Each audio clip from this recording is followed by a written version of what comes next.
కాంగ్రెస్ అగ్రనేత రాహుల్ గాంధీ నైతికంగా దిగజారిపోయారంటూ సంచలన ఆరోపణలు చేశారు AP BJP chief PVN Madhav. Rahul పిచ్చి పరాకాష్ఠకు చేరిందంటూ ధ్వజమెత్తారు. ప్రధాని మోదీ తల్లిపై అనుచిత వ్యాఖ్యలు చేయడం సబబు కాదన్న మాధవ్ ఈసీ విసిరిన సవాల్కు ఆయన తోక ముడిచినట్లు చెప్పుకొచ్చారు.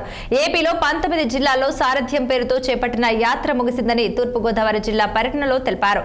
ఇక చాయ్ పే చర్చ కార్యక్రమంలో పాల్గొని పలు విషయాలపై ప్రస్తావించడం జరిగిందన్నారు బీజేపీ చీఫ్ పీవీఎన్ మాధవ్.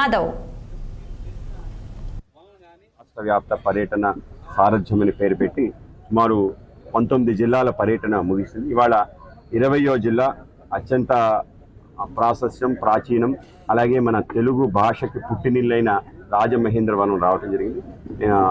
అటువంటి తూర్పుగోదావరి జిల్లా ఏదైతుందో మొత్తం మన సంస్కృత వైభవానికి ఇది చిహ్నంగా మారింది. మనం జాతి కానీ మన భాష కానీ ఇవాళ ప్రపంచంలో ఒక గుర్తింపు వచ్చిందంటే ఈ ప్రాంతం కారణంగానే. కనుక ఈ ప్రాంతం రావటం నేను అదృష్టంగా భావిస్తున్నాను. నా యొక్క తొలి కార్యక్రమం ఇది చాయ్ పే చర్చ అనే కార్యక్రమం. ఇదేదో కొత్తగా ఆలోచన చేసినది కాదు.